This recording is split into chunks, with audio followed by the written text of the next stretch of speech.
Bonjour, ici Clément Koulibaly, j'espère que vous allez bien. Quel genre de tristesse as-tu? Voici ce que la Bible nous dit en 2 Corinthiens 7, verset 10.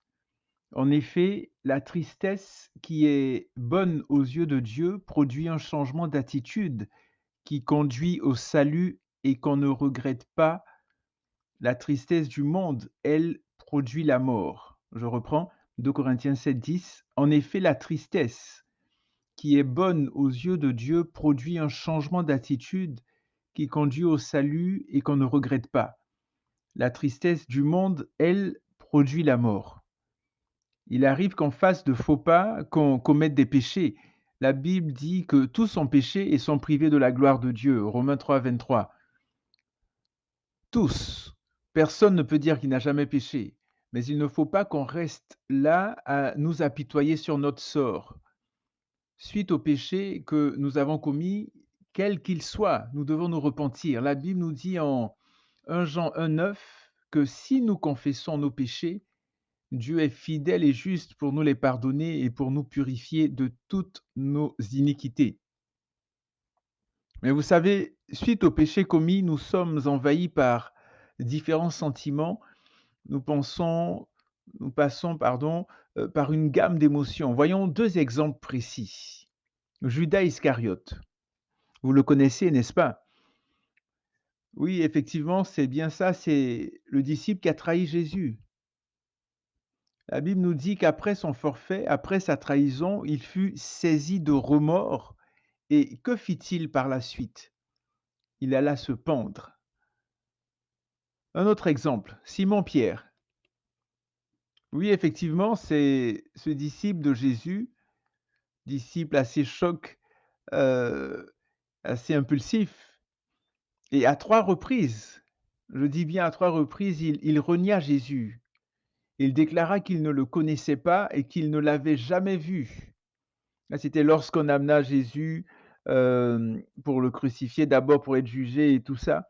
Et il nia à plusieurs reprises, à 3 reprises précisément. Et la Bible nous dit qu'après cela, il regretta amèrement son acte. Et que fit-il par la suite? Il alla se repentir. Vous voyez? Donc d'un côté, on a Judas Iscariote qui alla se pendre et on a Pierre qui alla se repentir. Donc on voit 2 hommes qui vivent pratiquement la même situation et la différence majeure, c'est qu'un donc plus précisément Pierre a pu saisir et a su saisir la grâce infinie et merveilleuse de Dieu, tandis que l'autre malheureusement, donc Judas, s'est détourné d'elle, s'est détourné de la grâce de Dieu, des bras ouverts du Seigneur. Vous savez, Judas aurait pu se repentir, il aurait pu s'excuser, demander pardon et repartir à zéro, tout comme Pierre. Mais c'est malheureusement pas ce qu'il a choisi de faire. Mon point est le suivant. Suite à un péché, Dieu a mis en nous la capacité de choisir le genre de tristesse que nous allons avoir. Il s'agit d'une tristesse selon Dieu qui nous conduit à la vie ou une tristesse selon le monde qui nous conduit à la mort. Avec la tristesse de Dieu, oui, nous avons mal au cœur, nous regrettons, mais nous nous tournons par la suite vers le Seigneur, vers Jésus, et il nous délivre de tous les sentiments négatifs qui nous assaillent. Dans la tristesse, selon le monde, nous ne faisons malheureusement pour nous aucun cas de Dieu, aucun cas du Seigneur, et nous prenons des solutions qui ne viennent pas de Dieu et qui ne l'honorent pas. Je dirais même qu'ils sont inspirés par l'ennemi, par le diable. En d'autres termes, en d'autres mots, nous nous disons: «Ben, je suis assez grand, je n'ai pas besoin de Dieu, je n'ai pas besoin de son intervention, je peux me débrouiller tout seul». Vraiment? Alors bonne chance, c'est l'échec assuré. Regardez ce qui s'est passé avec Judas. Avant de vous laisser, permettez-moi de vous parler d'une autre personne très connue. Il s'agit du roi David. David avait commis l'adultère avec Bathsheba. Ensuite, il a commis un meurtre en tuant Uri, le mari de Bathsheba. Et par la suite, il a continué à vivre comme si de rien n'était, dans une insouciance totale, jusqu'à ce que Dieu envoie son prophète Nathan, parler à David. En entendant le prophète Nathan, David aurait pu se mettre en colère et chasser l'homme de Dieu. Non, il prit conscience de ses péchés, il se repentit sérieusement et nous avons eu par la suite le merveilleux psaume, le psaume 51. Et on va prendre le psaume 51. Voici ce que David dit. C'est vraiment un psaume extraordinaire. Dans le psaume 51, on voit David qui répand son cœur. Et je pense qu'on va lire aussi le psaume 32. Dans le psaume 51, on nous dit au verset 1, au chef de chœur, psaume de David. Lorsque le prophète Nathan vint à lui, après que David fut allé vers Bathsheba. Ô Dieu, fais-moi grâce selon ta bienveillance, selon ta grande compassion, efface mes crimes. Lave-moi complètement de ma faute et purifie-moi de mon péché, car je reconnais mes crimes et mon péché est constamment devant moi. J'ai péché contre toi seul, et j'ai fait le mal à tes yeux, en sorte que tu seras juste dans ta sentence, sans reproche dans ton jugement.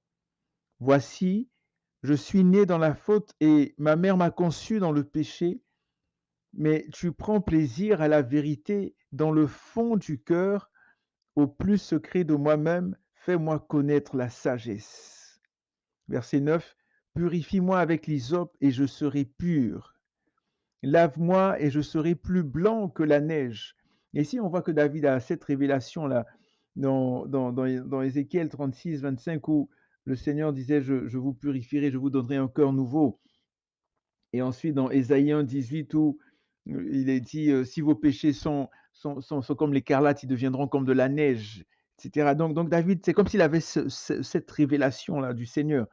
Donc ensuite, il dit au verset 10, annonce-moi la joie, la félicité et la joie, et les eaux que tu as brisées seront dans l'allégresse. Et par rapport aux eaux, on va prendre le psaume 32 tout à l'heure.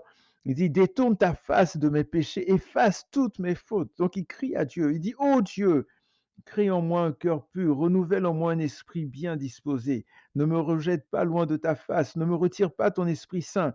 Rends-moi la joie de ton salut et qu'un esprit de bonne volonté me soutienne. C'est cette chanson que vous connaissez certainement qui dit créez en je ne me rappelle plus de l'air en fait, crée en moi un cœur pur, ô Dieu, renouvelle en moi un esprit bien disposé. Exactement, donc c'est vraiment une prière qu'on doit faire lorsqu'on se rappelle d'un péché, de quelque chose, une chose sur laquelle le Saint-Esprit met le doigt. Et par la suite, David qui dit, j'enseignerai tes voies à ceux qui se révoltent. Là, on voit la restauration de David. Il dit, et les pécheurs reviendront à toi. Ô Dieu, Dieu de mon salut, délivre-moi du sang versé, et ma langue acclamera ta justice. Seigneur, ouvre mes yeux et ma bouche, ouvre mes lèvres, pardon, et ma bouche proclamera ta louange, car tu ne prends pas plaisir au sacrifice, autrement j'en donnerai. Tu n'agrées pas d'holocauste. Les sacrifices agréables à Dieu, c'est un esprit brisé, un cœur brisé et contrit. Ô Dieu, tu ne le dédaignes pas. Donc, un esprit brisé, un cœur brisé et contrit. Ça veut dire que c'est le fait de reconnaître son péché, de reconnaître son état, de voir dans quel état nous sommes et de demander pardon au Seigneur. Ensuite, le psaume 32. Le psaume 32 est un psaume extraordinaire. David, c'est le bonheur d'être pardonné. David qui dit ici, heureux celui dont la transgression est enlevée, dont le péché est pardonné. Heureux l'homme à qui l'Éternel ne tient plus compte de sa faute et dans l'esprit duquel il n'y a point de fraude. Et là, il dit, tant que je me suis tu, mes os se consumaient. Donc, tant que je n'ai pas confessé mes péchés, mes os se consumaient. Quelque chose, et j'ai fouillé ce terme-là de consumer qui signifie désagréger, vieillir. Donc, mes os qui vieillissaient. Je suis jeune, mais mes os étaient en train de vieillir. J'étais en train de vieillir à l'intérieur. J'étais en train d'être rongé comme une maladie, un cancer qui ronge, d'être rongé comme de l'acide se consumait. C'est un terme fort. Il dit, tant que je me suis tu, je consumais, mes os se consumaient, je gémissais toute la journée, toute la journée. Il dit: «Car nuit et jour, ta main pesait sur moi. Ma vigueur n'était plus que sécheresse comme celle de l'été.» Il dit: «Je t'ai fait connaître mon péché. Je n'ai pas couvert ma faute. J'ai dit: "Je confesserai mes transgressions à l'Éternel." Et toi, tu as enlevé la faute de mon péché.» Vous voyez la décision que David a prise, comme la décision que comment dirais-je? Pas Judas, mais Pierre a prise aussi. La décision, je nous encourage, que je vous encourage, que je nous encourage à prendre, d'aller vers l'Éternel. Il dit: «Je t'ai fait connaître mon péché». Fais connaître ton péché au Seigneur. Demande-lui pardon, ne lui cache pas ta faute. Et je n'ai pas couvert ma faute.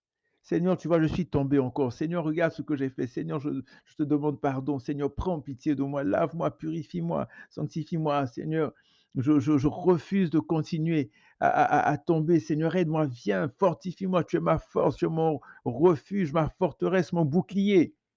Crions à l'Éternel, bien-aimé. Donc David qui dit: «Je t'ai fait connaître mon péché, je n'ai pas couvert ma faute. J'ai dit: "Je confesserai mes transgressions à l'Éternel"» et toi, tu as enlevé la faute de mon péché. Il dit: «Qu'ainsi tout fidèle te prie, quand? Au temps convenable. Si de grandes eaux débordent, elles ne l'atteindront nullement. Tu es un abri pour moi, tu me gardes de la détresse, tu m'entoures de cris de délivrance.» D'autres versions disent de chants de délivrance. Je t'instruirai, et là c'est le Seigneur qui parle maintenant. Il dit: «Je t'instruirai et te montrerai la voie que tu dois suivre. Je te conseillerai, j'aurai le regard sur toi. Ne soyez pas comme un cheval ou un mulet sans intelligence, on les bride avec un frein et un mors dont on les pare afin qu'ils ne s'approchent pas de toi. Il y a beaucoup de douleur pour le méchant, mais celui qui se confie en l'Éternel», donc David qui reprend la parole, «celui qui se confie en l'Éternel est entouré de sa bienveillance. Juste, réjouissez-vous en l'Éternel, soyez dans l'allégresse, poussez des cris de joie, vous tous qui êtes droits de cœur.» Et deux choses intéressantes ici. On voit, il dit: «Tu m'entoures de cris de délivrance» au verset 7. Et au verset 10, il dit: «Mais celui qui se confie en l'Éternel est entouré de sa bienveillance.» Seigneur, entoure-nous de ta bienveillance, entoure-nous de cris de délivrance, entoure-nous de ta présence, entoure-nous de ta gloire, dans le nom de Jésus. Vous voyez, Dieu a pardonné complètement à David et il veut continuer, il veut vous pardonner aussi.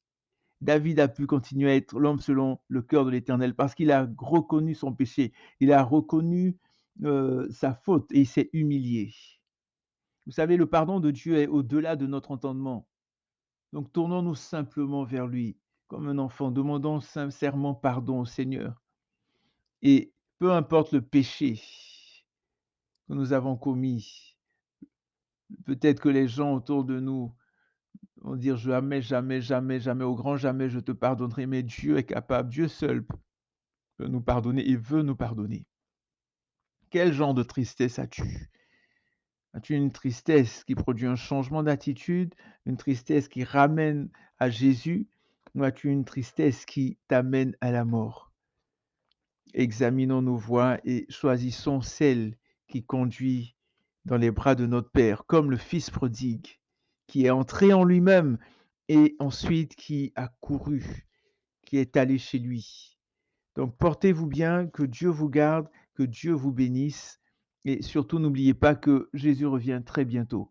À la prochaine.